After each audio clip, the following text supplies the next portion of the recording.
तेथे उपजविती अंतराय, सायासाची जोडी माझी तुमचे पाय. आता मज साये येथे करावे देवा, तुझी घेई सेवा सकळ गोवा ओगोनी.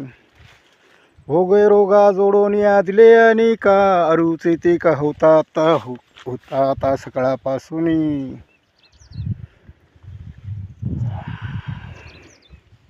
तुका म्हणे असो तुझे तुझे मस्तकी, नाही लौकिकी आता मज वर्थने. आता मज साई येथे करावे देवा, तुझी घेई सेवा सकळ गोवा उगवणी. हे भगवंता,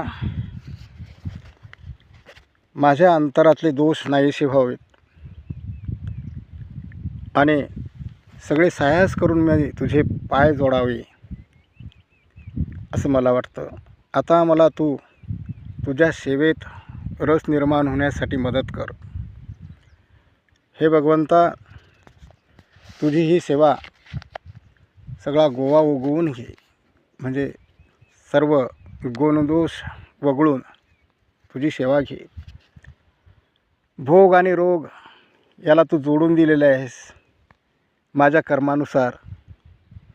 या भोगा आणि रोगापासून मला अरुची निर्माण झालेली आहे, म्हणून तू मला आता तुझ्या मस्तकामध्ये म्हणजे तुझ्या चित्तात माझी ही आठवण ठेव.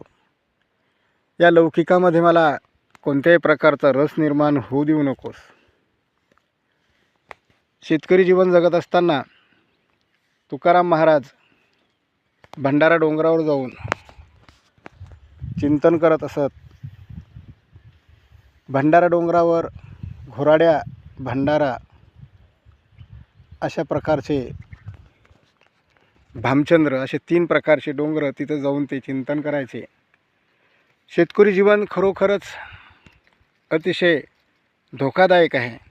काल एका महिलेला मक्का भिजवत असताना आमच्या शेताच्या जवळच आमचीसुद्धा मक्का आहे, आमच्या मक्केमध्ये तिला अस्वल आढळलं आणि जीवाच्या आकंतानं मोठ्यानं ओरडली आणि तिथं एक खड्डा बनवलेला होता. त्या खड्ड्याचा तिनं व्हिडिओ काढला आणि तो टाकला. तेव्हा लोकांना खरं वाटलं.